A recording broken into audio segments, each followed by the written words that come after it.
Welcome back, ladies and gentlemen, to another episode of WWE Smackdown vs. Raw 2008 General Manager Mode. It's been a while since I've done an episode, so let's get straight into it.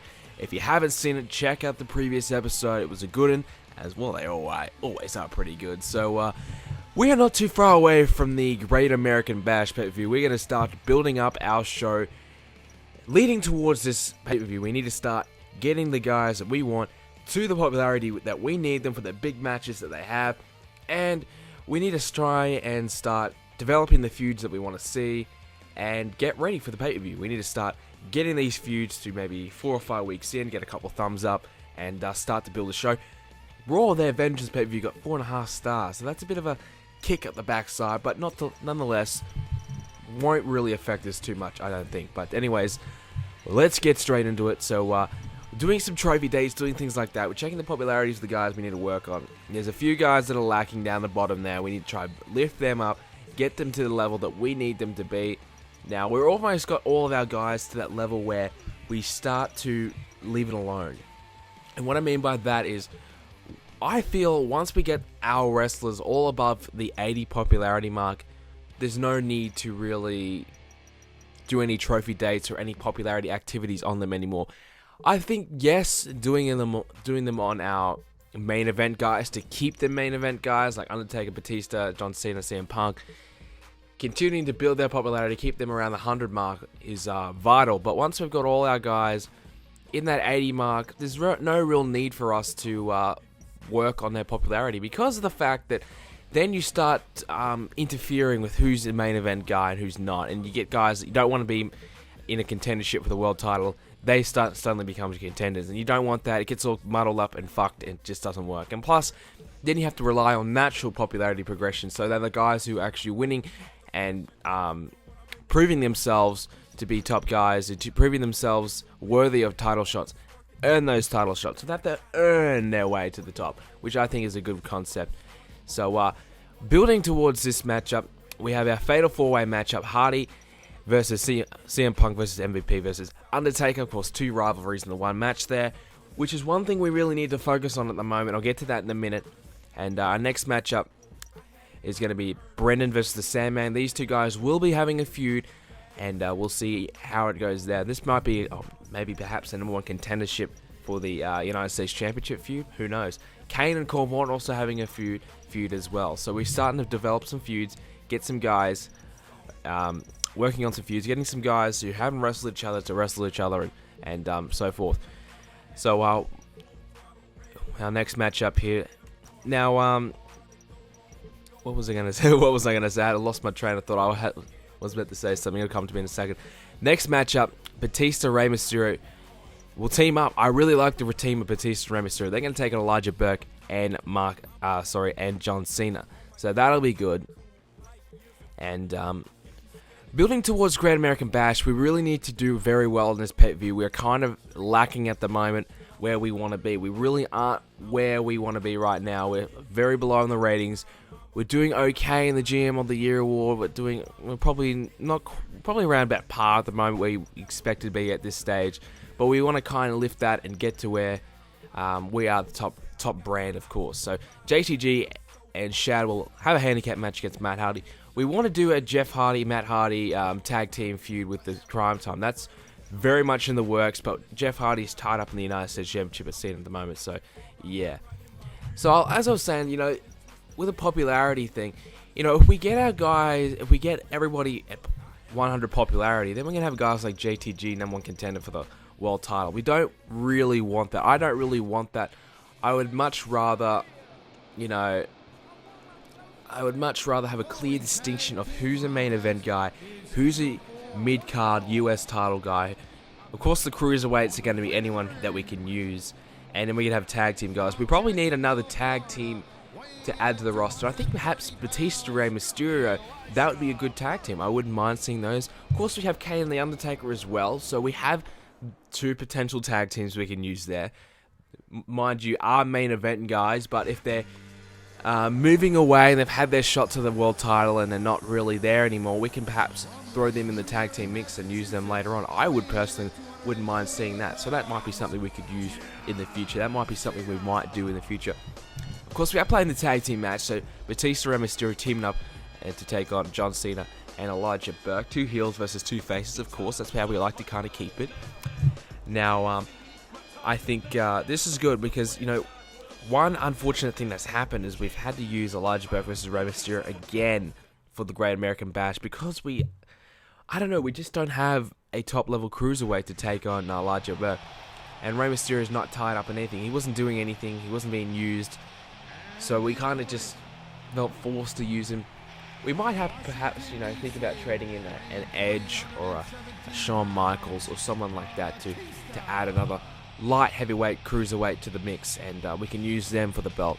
That might be an idea that we might need to use, and trade out a guy like that we have no real purpose for, someone like the Sandman or Marcus Corvon or something like that.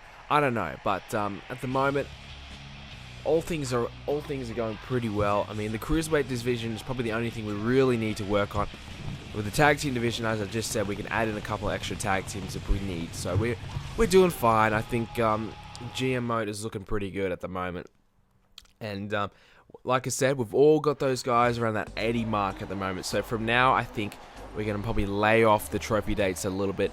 The thing is, like, if you don't do trophy dates, if you don't do anything like that, there's no real other thing that you can do, because otherwise you're doing promo events or something like that, and you're just adding to their fatigue for no real reason, which is something you don't really want to happen. You don't really want that.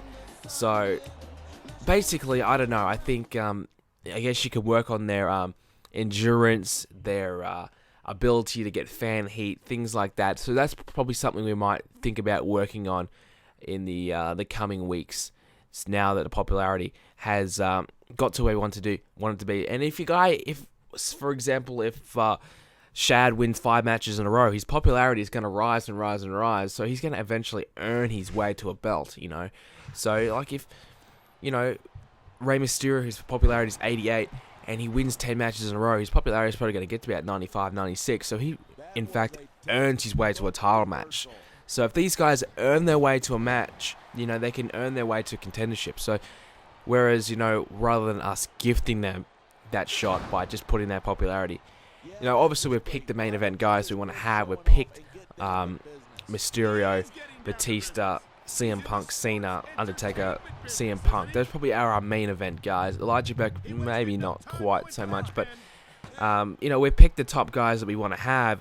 So we have these top guys, and then we have all these other guys that have the potential of being there, and then the mid-card guys that are kind of going to be around that mid-card for good kind of thing, and then we have the tag team guys. So I like the clear distinction between mid-card, upper mid-card, main event. So that's something I really want to work on and keep that, because otherwise, like I said, it all gets muddled up. I've had it many, many times before when you've had everyone 100 popularity, then you have a guy that you want to have a feud with for the world title, and he's not in contendership, and it just pisses me off. Many times I've tried to do a John Cena versus Triple H feud or something, and I couldn't do it because Triple H wasn't in contendership for the belt, and even though he had 100 popularity, and things like that just sucks. I mean, of course, it all, in actual fact, if the popularity is all around the same, it all actually depends on how many wins and losses you actually get anyway, so that still has a big play in it.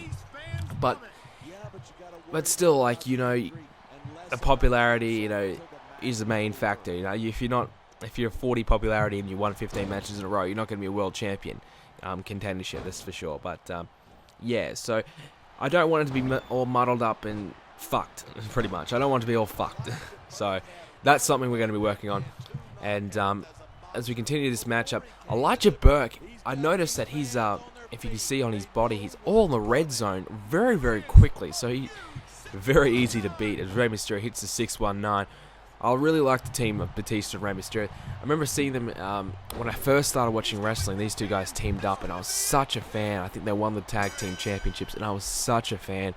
Don't really like Rey Mysterio now, but back in 2006, 2005, Batista and Rey Mysterio were my two favorites. I loved them, and seeing them as tag team champions was so awesome. I was just the biggest fan of those two guys, tag team champions. It's a shame that their run didn't really last that long, but for what it was worth, it was awesome. And speaking of Mysterio and Batista, they have won the matchup here. So a good win over Elijah Burke and John Cena. I don't even think John Cena got the tag in. So Elijah Burke got his ass kicked. And Batista and Mysterio getting a big win. So that's certainly going to help those two guys build some momentum leading in towards their big matches at the Great American Bash, as Mysterio attempts to try and get his Cruiserweight Championship around his waist again, and Batista attempts to become the World Heavyweight Champion. I believe Cena's the World Champion. I'm pretty sure.